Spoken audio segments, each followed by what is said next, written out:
Thank you for joining us for our third installment of Tuesday Talk, our Inishnua's series of interviews with artists. My name is Tom Ring, and I'm the Artistic Director of Inishnua Theater. Our guest tonight is Jerrell L. Henderson. He directed the American premiere of Untitled by Anua Ellams, and that show went on to garner 4 Barrymore nominations, including Outstanding Direction of a Play for Jerrell. As part of our Tuesday Talk series, we are encouraging you to support local restaurants, and we're actually asking you to support Black-owned restaurants. Whether you're eating dinner while you watch the chat or have plans to order out this week, we especially like you to encourage you to support Black-owned restaurants. Philly Mag has a great list for you to start from. Jess will be posting that link in the chat, as well as a link to the app Black and Mobile, which is basically like a Grubhub for Black-owned restaurants. I myself am enjoying some macaroni and cheese from Big G's Chicken Shop at 51st and Locust. We also want to continue to share resources to support Black Lives Matter movement and to continue moving this wave of social change forward in our city and in our country. A great resource is the website Showing Up for Racial Justice. And in light of the recent multiple Black killings of multiple Black trans individuals, including Dominique Remy Fells in Philadelphia, we want to encourage donations to the Attic Youth Center, Philadelphia's only LGBT youth center, which does really phenomenal work. ArtNet is a great list of ways to support Black artists who work in a variety of mediums and contributions to the Black Theater Network, who help foster Black theater, as well as provide resources for young Black artists. There's also 2 resources that Jerrell has recommended. Black Theater United, which is important to Jerrell because of its fresh, united approach to using the Black theater community to solve practical social political challenges. And Covenant House, which, as Jerrell says, is just a great, good cause. Covenant House is the largest private organization for people who are transient or homeless, helping them towards gaining individual independence. Before we begin the interview, just a reminder that we will be taking questions. Please feel free to enter your questions in the Q&A section, and we'll discuss them with Jerrell at the end of the interview. And Jess Simpkins, our managing director, will be sharing some supplemental images as we chat. So, Jerrell L. Henderson is a director, puppeteer, and assistant professor of performance studies at Chicago State University. Recent directing credits include Malima's Tale, which was nominated for 6 Jefferson Awards, that's the Chicago Theater Awards, including Best Play and Direction. Thurgood with Walnut Street Theater. Other credits include The River with Boho Theater, and Something Like a War, a new musical with 11th Hour Theater, written by Jesse Bernstein and Jake Blouck. His shadow play adaptation, 3 American Myths, a riff of in shadow and light in 3 rhythmic movements, was a finalist for the 2019 Jim Henson Foundation grant. As an assistant director, Jerrell has worked for the Goodman Theater, Steppenwolf Theater, and Looking Glass Theater. He received an MFA in directing from Northwestern University, is a member of the Lincoln Center Directors Lab from 2012, an artistic associate of Black Lives, Black Words, and a Henson Foundation-sponsored participant at the Eugene O'Neill Theater Center National Puppetry Conference in 2020. Initial audiences will know Jerrell from directing Untitled. Jerrell, welcome to Tuesday Talks with Initial Theater. Hi, Tom. It's good to see you. So we had planned this interview a month ago. However, the current protests in support of Black lives, the senseless murders of George Floyd, Breonna Taylor, Arbor Aubrey, Rayshard Brooks, and many others have brought righteous protests and hopefully positive change.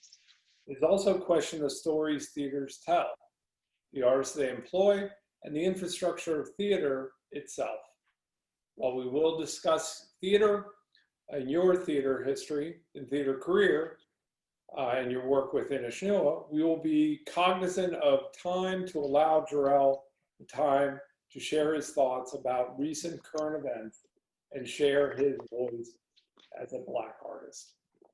Jerrell, thank you so much for being a part of this. Oh, it's my pleasure. Thank you for inviting me.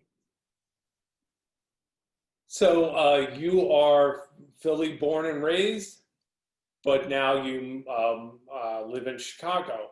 So I want to talk about your Philly origins and how it got you into theater. Well, yeah, I was born in South Philadelphia, so I had very little say over that. But there was when I was about 6 or 7 years old, I guess I had a lot of energy and my mom didn't really know what to do with it. So she got my dad to agree to enroll me in Freedom Theater. If you're from Philadelphia, you know that Freedom Theater was like the one Black rep theater in the city, just past Broad Street in the beginning of North Philly. And so that's where, like, church and community centers and schools, I had been doing a lot of singing and some performing, but Freedom Theater is really where I had my first training, and I was so young, and that continued. I didn't do Freedom Theater for that long, but that was the basis of it. High school, middle school, and then eventually undergrad and college. I knew that I wanted to be an actor, and an interesting thing happened in high school. I went to the Gerard Academic Music Program, which is still on 22nd and Rittner in South Philadelphia, GAMP for short.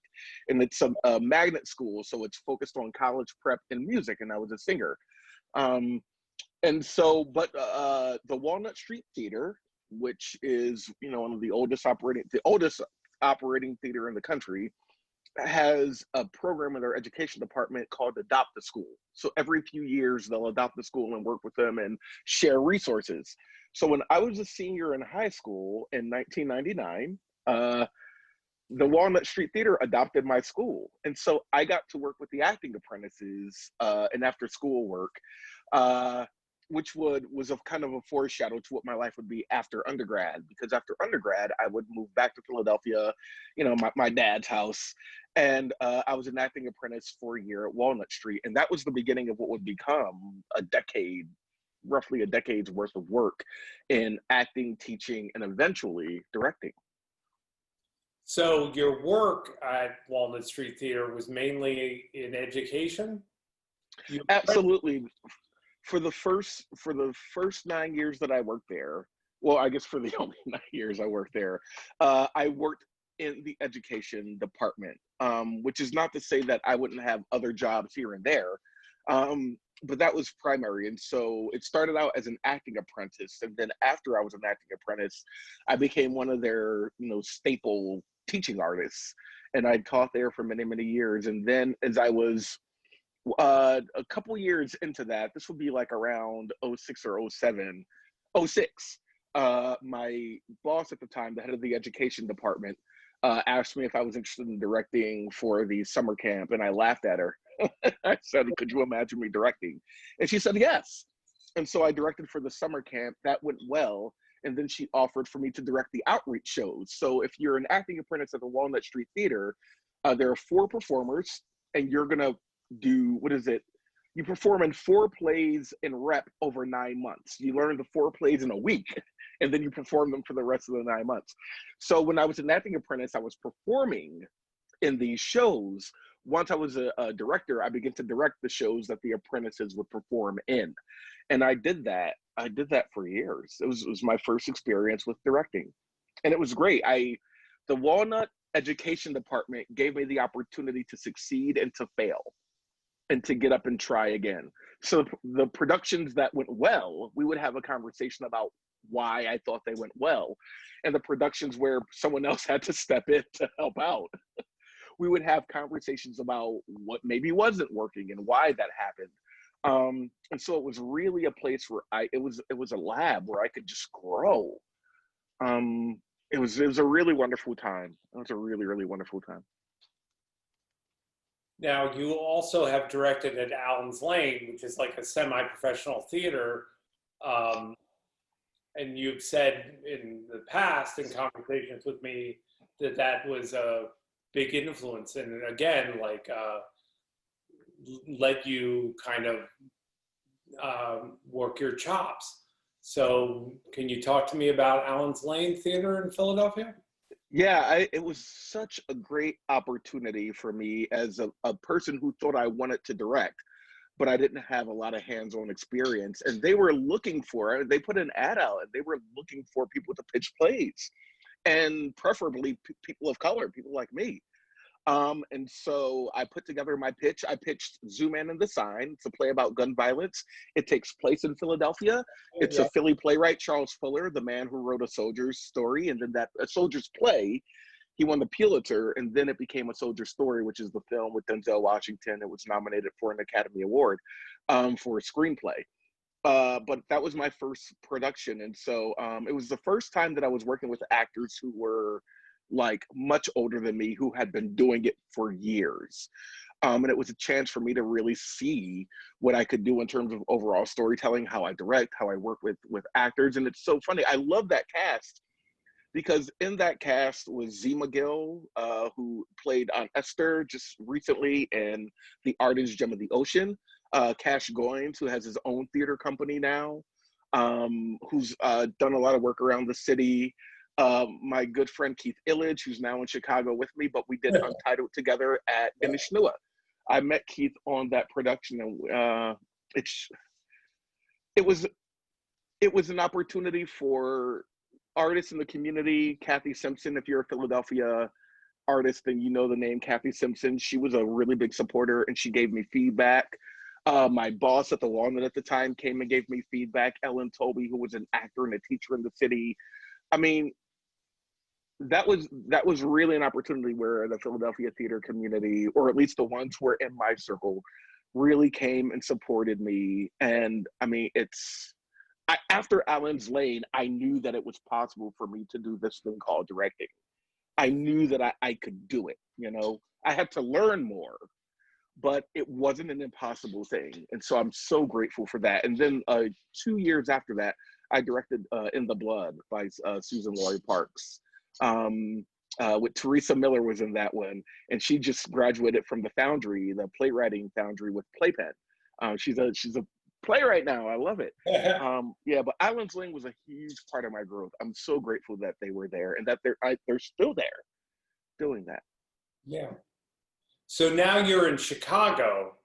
How did you get to Chicago, and how does it differ from Philadelphia? I say this a lot. In my mind, Chicago and Philadelphia doesn't differ that often because Philadelphia is a food town and a theater town, and so is Chicago. So I love to eat and I love food, and I also love theater. And so they're both communities where I could do that. Basically, when I was beginning to direct, I was finding some outlets for directing. Philadelphia Young Playwrights was really good to me. They brought me in to be a consistent director with their monologue festival. But I was reaching out. I knew that I could do this, but I also knew that I needed more training. I knew I needed to learn more about how to run a room, about, you know, just different ways of interacting with designers. And I was reaching out to people in the community, but very few people were reaching back at the time. And I'm a big fan of Directors Gathering now. I represent for Directors Gathering all the time, especially now that I'm somewhat more established, because there was nothing like that when I was coming through. So when I was coming through in my 20s, you just had to email people and hope that they would email you back. Peter Delorier at the Lantern is the only person who let me into his directing space. He was directing Sizwe Bonsi is Dead at the Lantern.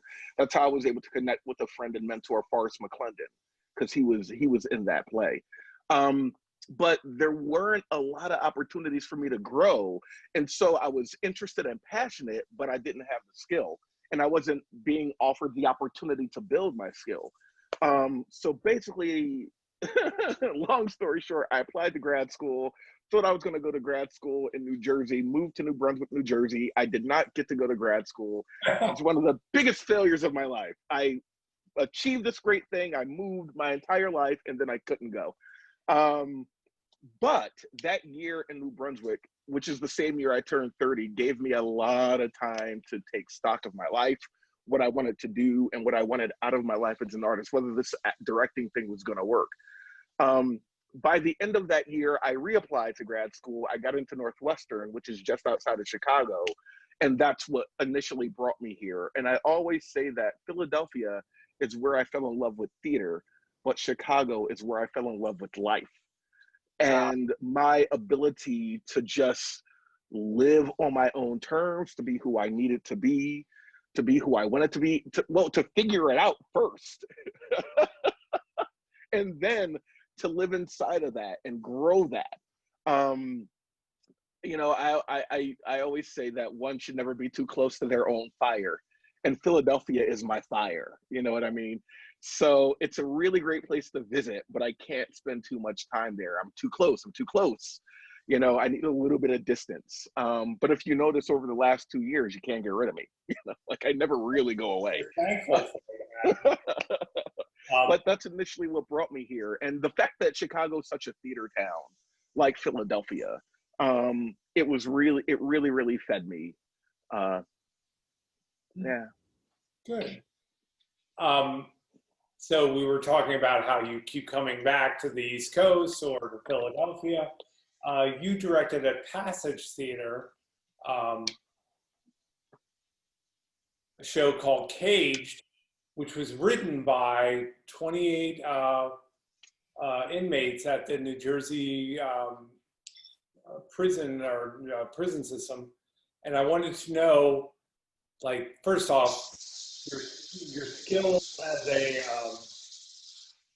as an educator, how that influenced working on the script of Cage, because it's not just one playwright, it's a whole group of people. And so how is it different from working with just a play written by one individual playwright? Well, first I have to say that I credit Directors Gathering for pretty much all the work I've gotten in Philadelphia, because it started with Cage. I met an old friend of mine, C. Ryan Dominguez, who is now the artistic director at Passage Theater. We had been friends since our early 20s, and we were in the same circles. And then she went to grad school, and I went to grad school. But Directors Gathering was what brought us together, so that when she became the artistic director of Passage and they needed a director for Caged, I was one of the people that she reached out to. What I could bring, because Caged is about the prison industrial complex through the journey of the men and some of the women who have been in it, there were so many scenes and so many monologues. It was very disparate. It was very broken up.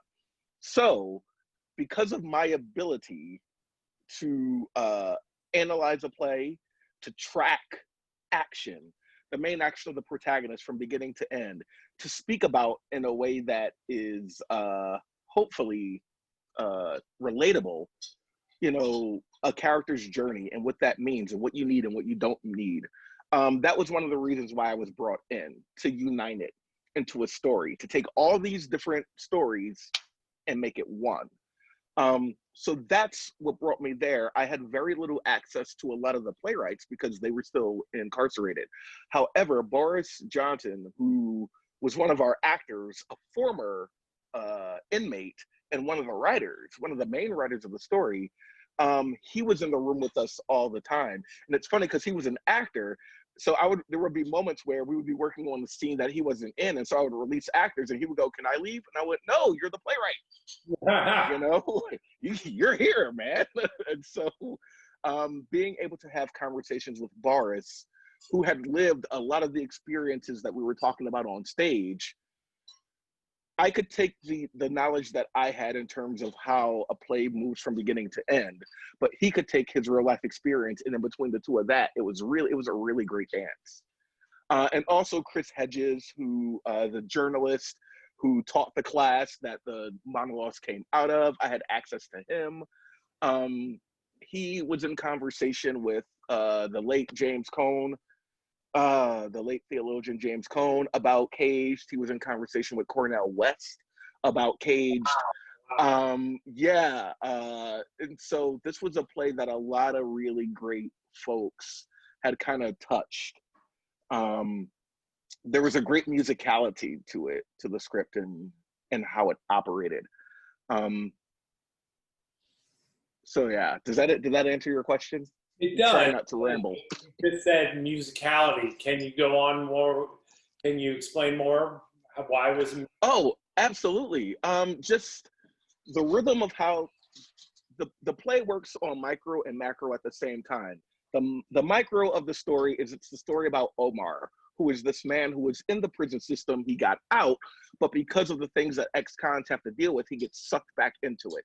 So that's the basic story. Omar and his relationship with his father. He's running away from his father, but in running away from him, he ends up slamming into, you know, all the things that he wanted to avoid. Happens to people all the time. It's a thing that happens in real life. But the macro was really about how the prison industrial complex, it's so easy to get arrested. I'll never remember, I had a very short conversation with a person. I was telling you this earlier. We were talking about the play Caged and how easy it is to get arrested. And the gentleman remarked, "Well, I have a simple solution. Don't break the law, you won't get arrested." And that's why it was a very short conversation. One of the things that we got to explore in Caged, even though it was Omar's story, you got to see how Omar's journey affected his sister, affected his mother, affected his younger brother. It doesn't just affect the person that goes in, it affects everybody. The prison system is like this giant octopus with all of these tentacles. And when you're poor, particularly people of color who live in so-called ghettos, so-called inner cities, the journey between where you are and ending up in jail is really, really easy. There are so many ways for you to slip and fall into it. What I mean by musicality is there was a rhythm to the way that the language operated. There was a rhythm to the way that the characters operated that I could see in terms of staging. When the action speeds up, when the action slows down, when a person is stopped in their tracks. It was written into there because there was a lot of life in the language. So the play wasn't written by theater professionals. However, because they were speaking to something that was true to them, that energy ended up in the story, and it was that energy that I could pick up on and be able to read to help us move through the story from beginning to end, so that we focused on Omar and that remained the primary focus, but we never lost sight of all the other things that was going on. It's a really, really great play. It's actually, I said this, it's actually, I think it's an HBO miniseries. You know, it really, really is. Because that's how big the problem is. That's how big the challenge is. And I was really, really happy with the way that, I was really grateful that Trenton, the city of Trenton and the community that comes to Patches Theater responded so well to it. The subject of your relatives who go to prison, and we all, well, I'll speak for myself. I have relatives that have gone to prison, and it's something that is rarely spoken about. It's so shameful and it's so painful. So to be able to bring the community in, and multiple people are dealing with this, multiple people have dealt with this, to be able to see their life on stage without cliche. There was a reviewer that said it was all cliche, and that really got under my skin, because they were speaking to things that were so true to them. And you could tell that the person who wrote that review had no idea what it was like to be a Black person whose brother had got sent to prison. You know, I know what it's like to be in a room full of family the morning you find out that your cousin has been gunned down. So when I did zoom in on the sign and the reviewer was like, oh, it's a little melodramatic, I'm like, have you ever had a member of your family murdered? People shout a lot. People cry a lot. They wail. You know what I mean? So for Cage to get the reception that it got in Trenton, New Jersey, there was an evening where the families of the people who wrote the play came to see it. That's what theater can be. That's what theater should be. You know, it is a really, really special production. What was the incarcerated men? Where did they come from? What prison, or was it? Oh, they were. I am not sure the exact prison, but they were all in the New Jersey. It was all the New Jersey system of corrections. And if Boris was here, he could tell you. He'd be like, bam, bam, bam, bam. If you get arrested here, you go here, you go there. Yeah, he was a really, really great guy and a really good actor. He was such a good actor. Boris ended up being in the play, even though he was one of the playwrights. He was so great, so great. So that wasn't your only time directing for Passage. You also directed Salt, Pepper, Ketchup. Yes, by Josh Wilder. Yay! Yeah, my first production. Look at that. That's right. It started out at Passage, then it went to Interact. Salt, Pepper, Ketchup was about gentrification. It took place in South Philly. Josh and I, even though I'm a little bit older than him, we grew up in basically the same area, South Philadelphia. So it was very personal. The area I grew up in is now gentrified. There were no white people in that part of South Philadelphia when I was growing up in the late 80s and all throughout the 90s. So the fact that there's a yoga studio on the corner where I used to live is like, really? Wow. But again, being able to talk about gentrification and what happens when you have a neighborhood of African Americans that have brought in kind of these Asian immigrants who are economically attached to this neighborhood, and then you have white gentrifiers coming in, and the conversations that happen, but they happen in a real way. Again, there was a musicality to the way that the characters function, to the way that they moved through the world, what was important to them, what wasn't important to them, how territorial they were. You know, one of my favorite moments in rehearsal was dealing with two of the young black guys, and they were always at the table by the window because they were always up to something. But that was their place, and so it meant something when you saw them there. Most of Act 1 and then Act 2, they're gone. The place has been gentrified, and that world doesn't exist anymore. Yeah. And we were lucky enough that you directed Untitled. Now, we were looking for a director from out of Inishnuwa, and Jessica Simpkins, our managing director, said, I think I might have somebody. Thank you, Jessica Simpkins. But what sold us was your love of legend and folklore. So I wanted to know, like, what interests you about this play? I mean, I know because I remember speaking to you on the phone about it, but talk to me about it. Yeah, it was a play. First of all, Inishnuwa's I was already familiar with Inishnuwa, and we had spoken about this. I'd seen plays at Inishnuwa before I left Philadelphia, so I was already familiar with you in the theater company. However, the plays always focused on white folks. And so for Inishnuwa to be doing a play about like a Black British guy who has ties to Nigeria, just from a place of I've never seen this before, I'm like, yeah, I want to be in that room. But again, I love mythology, and I particularly love mythology when it comes to African myth, and that relationship between the old world, Africa, and the new world. In the case of Untitled, it would be Britain. Yeah, I should say two twins. Yeah. And one's still in Nigeria, the other's in London. The other's in London. And so to be able to have one actor play twin brothers, one who is totally entrenched in myth, When he speaks, things happen. Music starts to play, lights begin to fade, and the other brother, who is so disconnected from that world, but his world is being infiltrated by that myth. You know, it was so exciting and so much fun. Like, why wouldn't I want to be in that room? I want to be in that room. And so I'm really glad that you all trusted me with it. You know, I also like stories where you have to kind of figure things out. You know what I mean? It's just like, how are you going to do this? You know, how do you flip between one and two? It had a lot of really great and fun challenges to figure out, you know? So I'm sitting in my room at my computer doing an analysis going, ooh, if this can be like this is gonna be a cool show. I'm gonna really love how this moment moves from there to there. Which is funny because you always say when I told you my ideas, you thought, wow, that's really cool. It's gonna be really expensive. Yeah. Yes, I remember that phone call. And I was like, this sounds amazing. And I'm like, this sounds really expensive. Can we rain on stage? There's a moment where there's a storm on stage. So can we make it rain in our theater space? You know what I mean? And we did. And there's this really great moment of Keith, who is the actor who played both twins. The twins' name is X and Y in the play.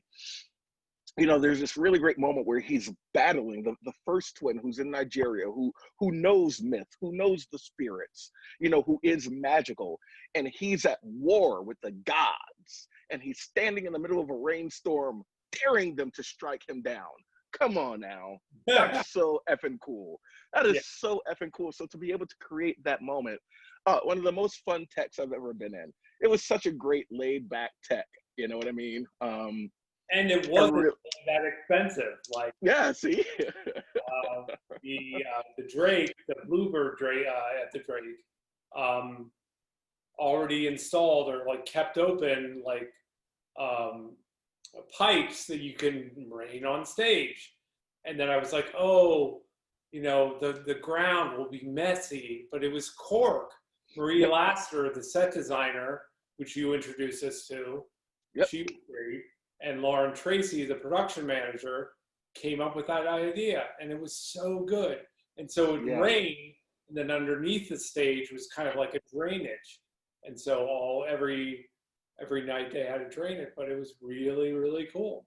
Yeah, and we were able to create, again, if you're able to create a little bit of theater magic, but you also have something to say, you know, there were stories about generational struggle in there, how to make peace with where you've come from, how to make peace with yourself, how to find yourself. These are deep things that humans have to deal with. And at the same time, we got to create some really cool theater moments. Like, if you can do that and get paid, I don't know. you know, like that's what I want to do. Yeah, I loved Untitled, you know. I loved Untitled too. It started out as part of a reading series that Claire Moyer, our associate director and literary manager, wanted to do. And then I was like, I think we should do Untitled as a main stage. And she was like, that's great, you know, and it was a story that I was so proud to tell and to produce. And your creation was great for it. Yeah, I'm glad that it worked out for you all, and I hope that there'll be a continuation of that. There's nothing more depressing than having a moment like that seems like it creates so many possibilities and then it doesn't continue. It's like the theater company, and I'm not saying that you all did this, but the theater company sometimes are like, okay, well, we checked that box. You know, I don't speak about my undergrad a lot because when I was there, that's what they did. They would do a play about Black people once every other year or every other 2 years. You know, it wasn't a part of, they didn't see it as a part of their mission to tell stories about Black people or just stories about people who weren't white. You know what I mean? So I hope that you all will really continue to do that. You know what I mean? Especially as you're posting all these Black Lives Matters things and resources. Like, that's cool. But the proof is in the pudding, and the proof is what you put out, and the proof is what you put your money behind. Your money and your other resources. Like, that's what matters. That's what I'm looking at. Well, that kind of brings me to my next Yes. question. Although I did want to talk about like, let's put a pin in that. Okay. But I want to come back to it. But like you are so great as a director as sort of analyzing scripts, and you mentioned a little bit. Can you go in a little more about that? Like, how do you analyze a play? Oh, it's one of my favorite things to do. Like I hate it and I always put it off, but then when I'm in it, I really, really enjoy it because I like figuring things out. So basically, that was one of the gifts that Northwestern gave me. I will always represent for Northwestern because Northwestern is one of the places where I was able to heal from some of the things that I had been carrying with me from really childhood, but especially through undergrad and dealing with a lot of the BS that you have to deal with as a Black artist in the world. But one of the things that I took from that program was I have a process now with which I go through a play. And the first thing that I usually do two analysis. The first analysis is always like, how does this play operate just as a piece of dramatic literature? What moves us from the beginning to the end? What is literally happening? And then what's the spirit around what's literally happening? The person who trained me, or one of the people who trained me would always say that every beginning director realizes three things. The first thing you figure out is what happens in the play, what happens in the script. The second thing you figure out is what that means.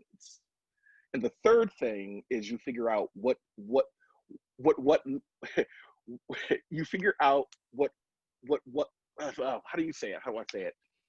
You figure out what the play means, what that means to you. And that's how you develop a point of view. So it's not just about what happens in the story, and it's not just about what the story means, it's about what the story's meaning means to you. And that's where point of view comes from. And that's how you can begin to say, I don't have everything figured out, but here's A, here's Z, and here's how I believe we're going to get from A to Z. Now, on the pathway, you may end up at a J.5, you may end up at a K.3, a place where you didn't know you were going to end up, but you have an overarching idea. So that's the first thing that I like to do. What's happening in the story? How does it feel? How does it move? How many worlds are we dealing with? With Untitled, you have at least two realities.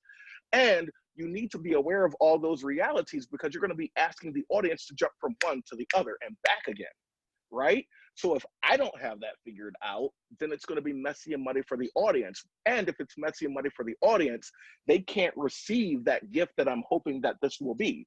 Because like Anne Bogart says, I believe that theater should be a gift. If theater is coming from a place of being a gift that you hope to give, it helps to suspend ego.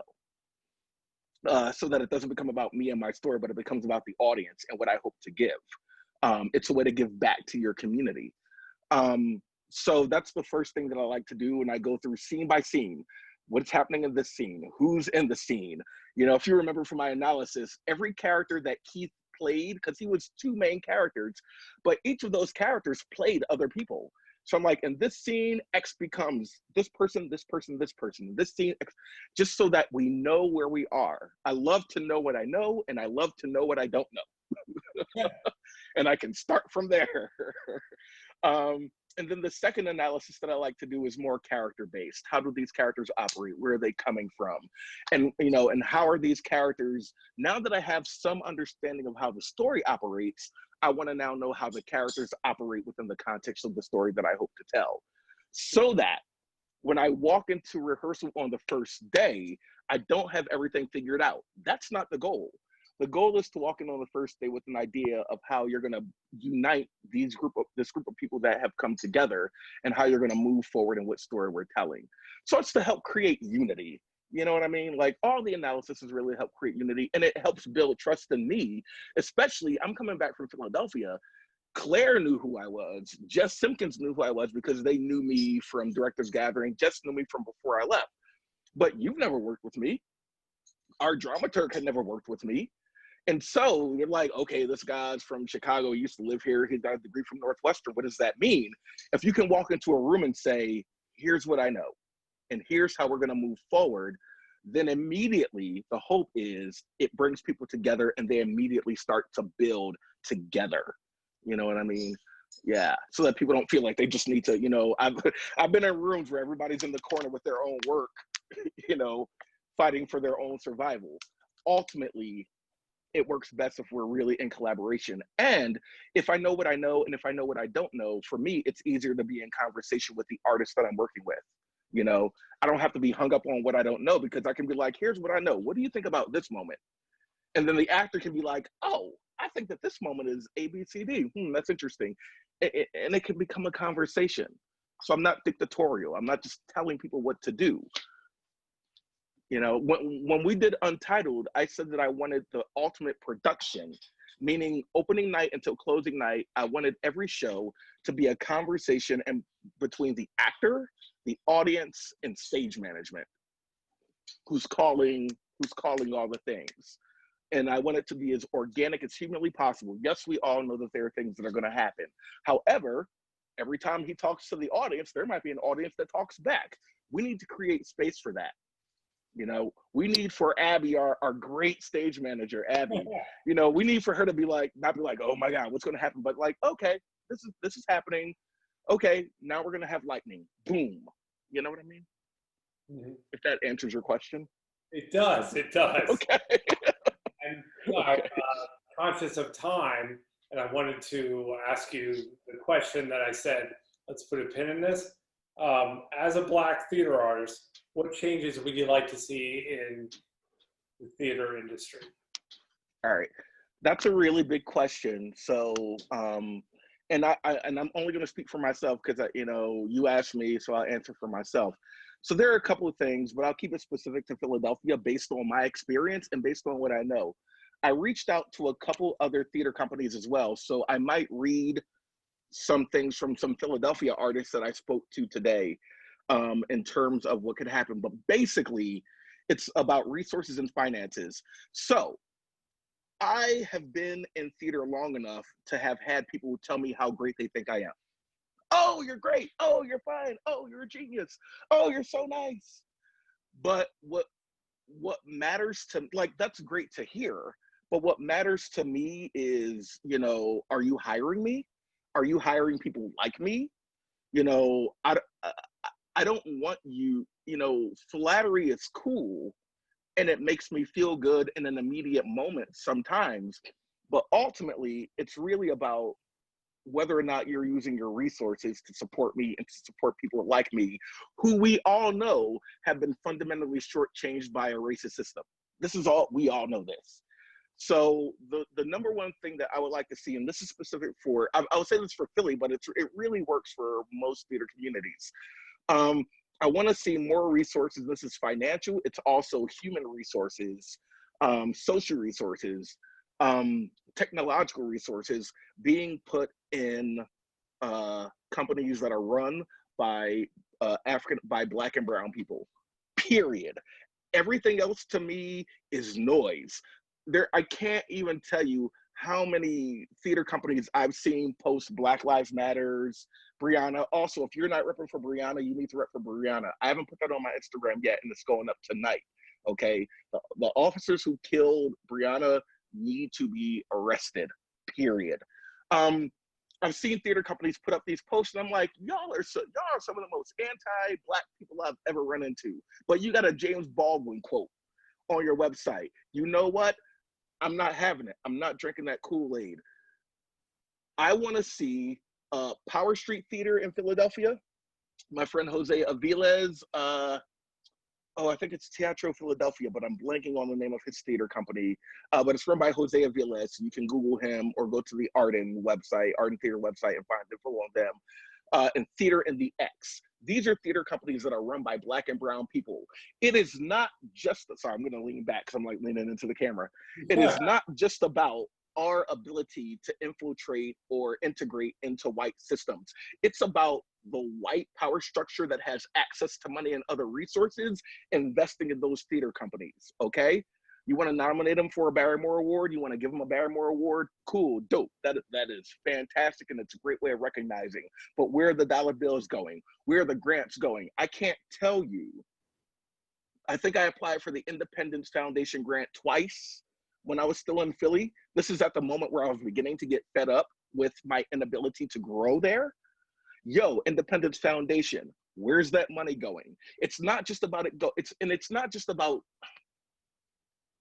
it's not just about hiring more Black people, even though it is about that. It's also about valuing the stories that Black and brown people care about, that they want to tell. You have to, I want to see the establishment find more value in different kinds of stories. And not just once a year in February, okay? And read what Walter DeShields, who's one of the founders of Theater in the X, I texted him earlier today and he wrote, Theater in the X exists because of the systemic racism in America's theater structure, nationally and regionally. Black artists and audiences have been consistently marginalized relative to the stories we want to tell and the stories we want to hear or see.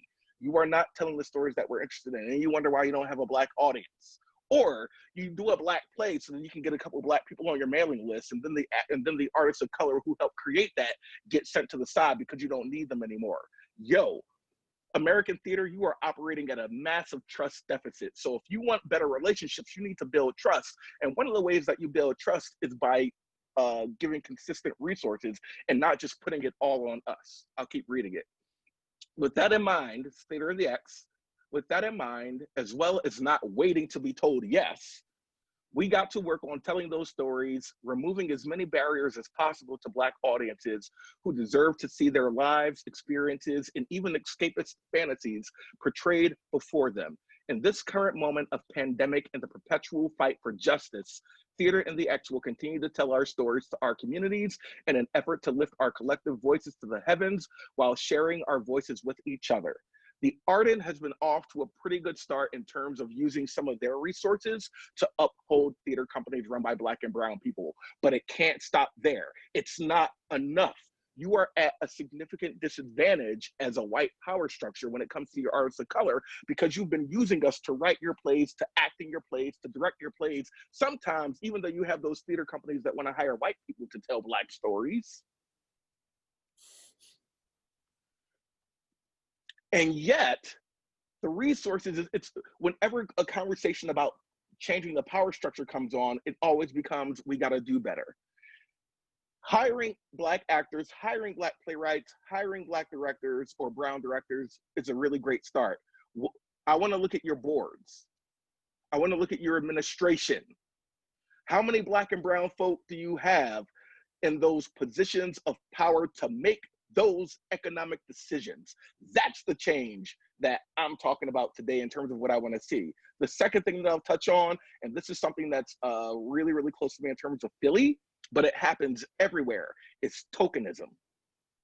I want to see an end to the horrible and debilitating practice of choosing one or two Black or brown people, propping them up as our Black and brown people, and then essentially disenfranchising everyone else in the community.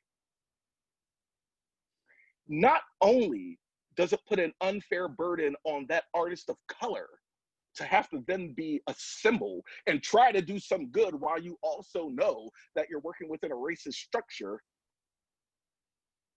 it creates resentment amongst other artists of color because they can see something that they know is not possible for them because that track has already been taken. It's already been filled up. And so for a generation, these are the folks that get let in.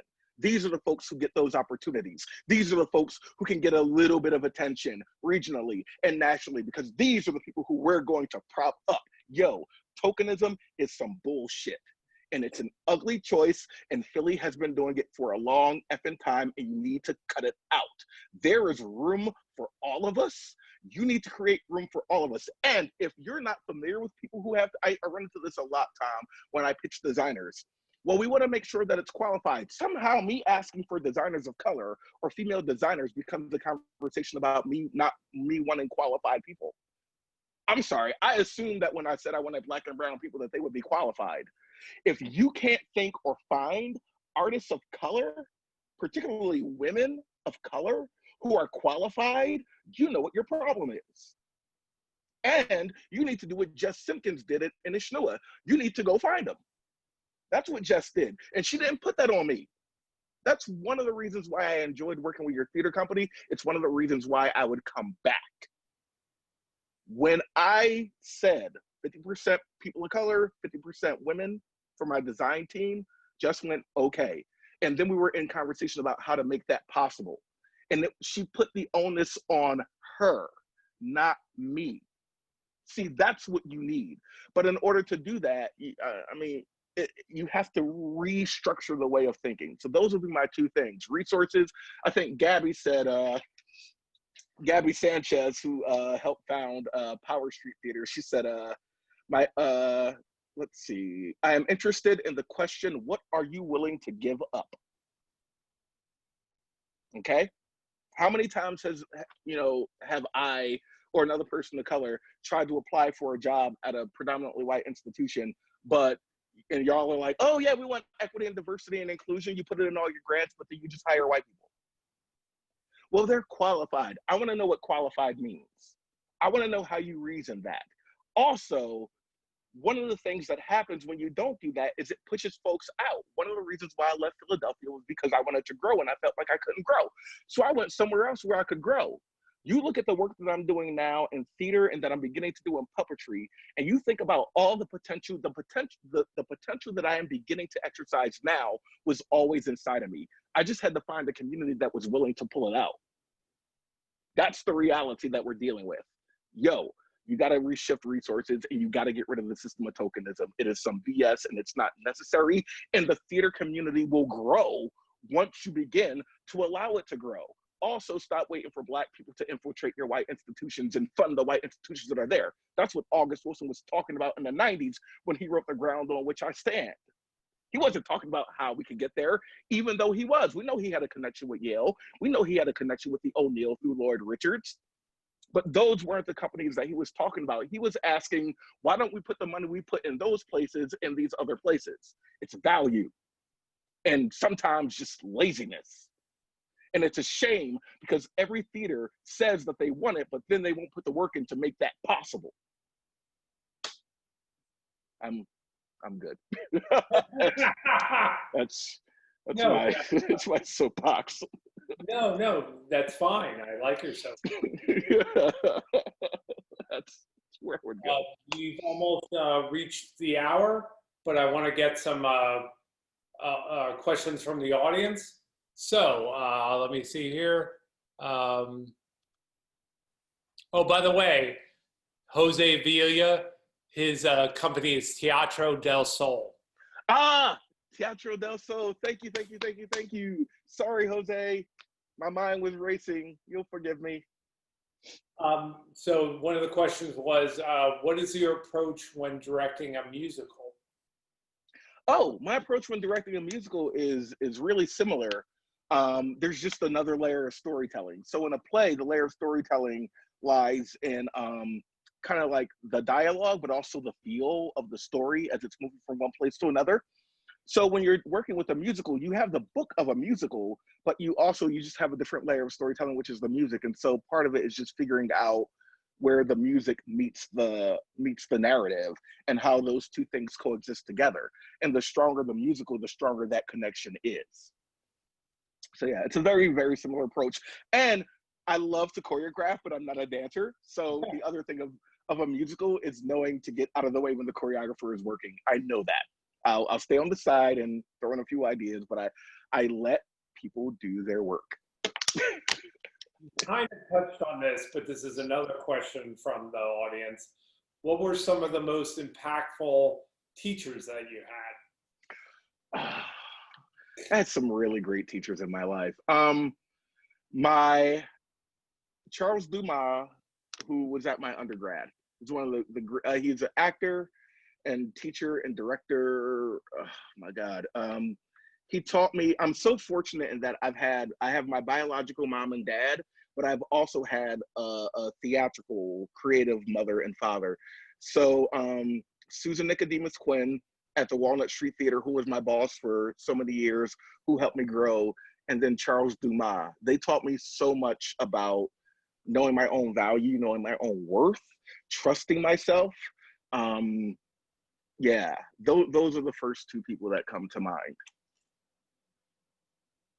And I have a third question, and then probably wrapping up. It's from Alexandria, an MFA acting student at Northwestern. Hey, Alexandria. She's been told to have her own artistic statement, and you know what's your artistic statement? So Alexandra, if you're an MFA actor at Northwestern, Yeah. okay. So I didn't know what my artistic directing statement was until after my time at Northwestern. I figured it out because at Northwestern you have to write a thesis paper in order to graduate. So it was only in writing my thesis paper that I was able to take stock of what my journey was and connect that to who I was coming into the program and where I saw myself going coming out of it. So I would say that's where mine came from. You just, just sit inside of yourself long enough, and it's already there, which is the note that I would get from my Northwestern professors all the time. Everything you need to know is already there. Just sit inside of it, let it come. You don't have to push it, and it'll come when it comes. Trust it. So yeah. Okay, I think that we're probably at time. Thank you very much for talking with us, Jerrell. I also wanted to say to our audience, our next week we will be having Mike Dees, and he will be talking. He's an actor, and he's been acting at Inishnuwa for over 14 years, or he has been acting at Inishnuwa for 14 years. So, Jerrell, thank you so much. Oh, it's my pleasure. It was just good to see you, Tom. It's good to see people, even if it's through this Zoom lens.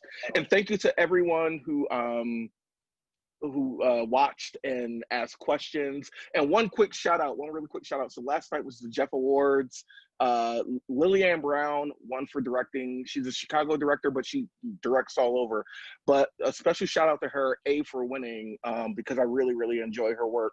But also Lillian Brown was was the person who said, when I first moved back to Chicago, I was speaking to her about why I wanted to live in Chicago and not Philadelphia. And one of the reasons is because Chicago is a very outspoken city when it comes to things I was just saying.